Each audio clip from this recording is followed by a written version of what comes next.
Welcome to Telangana rising news.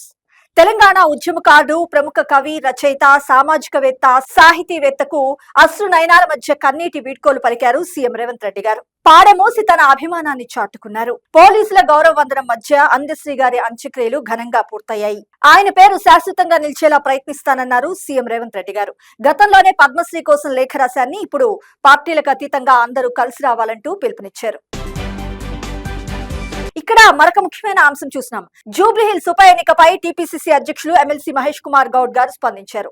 CM Revanth Reddy గారి సలహాలు సూచనలతో అందరి కష్టంతో జూబ్లీహిల్స్ లో గెలవబోతున్నట్టు ఆయన ధీమా వ్యక్తం చేశారు.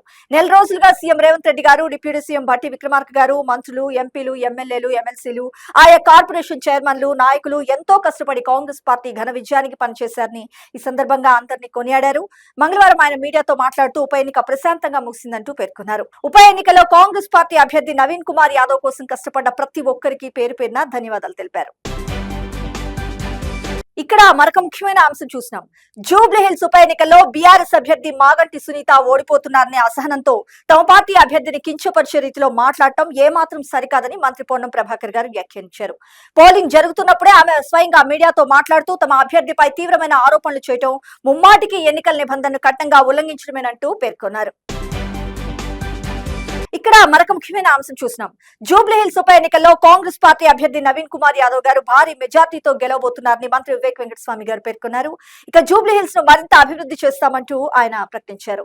3 నెలలుగా జూబ్లీహిల్స్ లో తనతో పాటు కాంగ్రెస్ పార్టీ కార్యకర్తలు, నేతలు, డివిజన్ స్థాయి నాయకులు, బూత్ ఇన్ఛార్జీలు, కార్పొరేషన్ చైర్మన్స్ చాలా కష్టపడ్డారని పేర్కొన్నారు. ఈ సందర్భంగా వారందరికీ ప్రత్యేకంగా ధన్యవాదాలు తెలిపారు.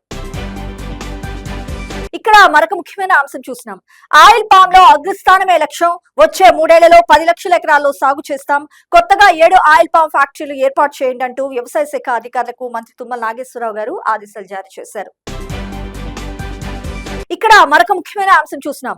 జూబ్లీహిల్స్ కాంగ్రెస్ డే. అన్ని ఎగ్జిట్ పోల్స్ లోనూ అధికార పార్టీకి అనుకూలం. 46 నుంచి 55% ఓట్లు వస్తాయని సర్వేల అంచనా.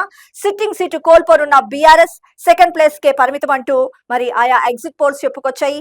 ఆ పార్టీకి 39 నుంచి 45% మధ్య ఓట్లు వచ్చే ఛాన్స్ ఉంటుంది. 3వ స్థానంలో బీజేపీ. మరి ఓట్ల శాతంలో బీజేపీ సింగిల్ డిజిట్ తోనే సరిపెట్టుకోనుందంటూ కూడా ఎగ్జిట్ పోల్స్ వెల్లడించాయి.